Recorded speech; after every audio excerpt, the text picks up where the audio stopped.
Good morning, Americans. This is your favorite alien speaking on Tuesday, April 9th. With Bubba, we're pondering. See how you guys received TAP.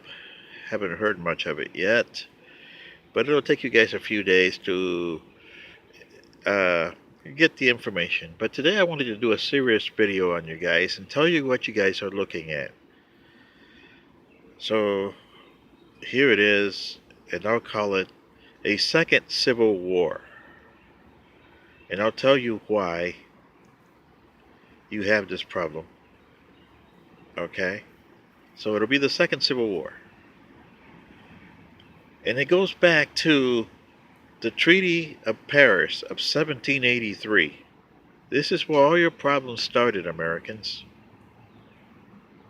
By the Treaty of Paris, you guys got what you called independence from Great Britain. But Great Britain pulled, as you would say, a Roosevelt on you guys. Because it says, okay, we'll give you that, but we'll also give you the Northwest Territories.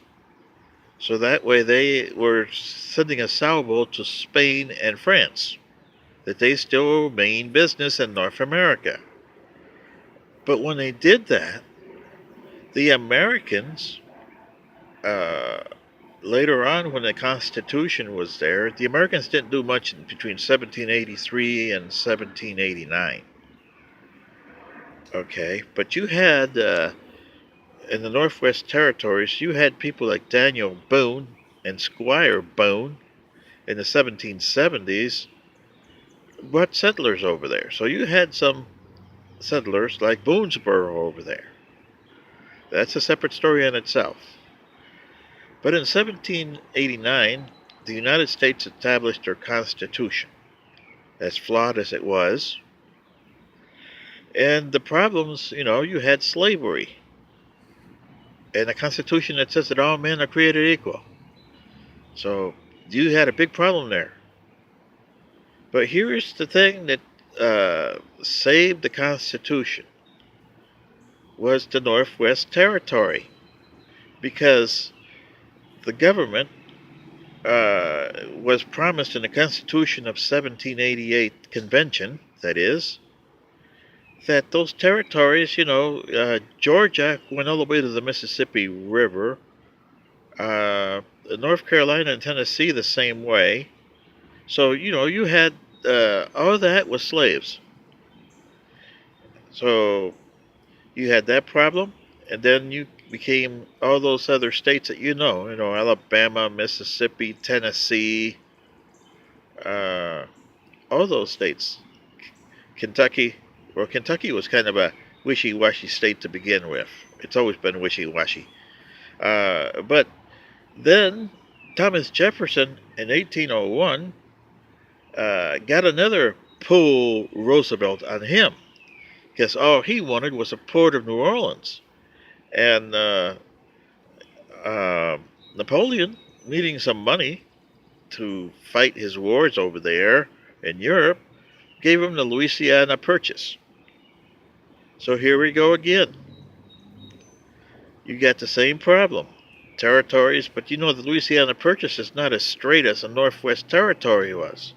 So it caused a problem with the South. So they started to do okay, on these new territories, we'll do one free state and one slave state.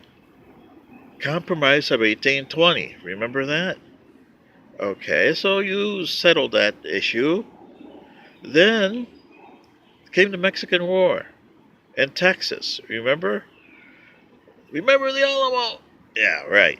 So in 1836, when Texas, which was illegal, by the way, this is immigration going the other way from America to Mexico. And Mexico had a beef in that time, because you had illegal Americans in their territory.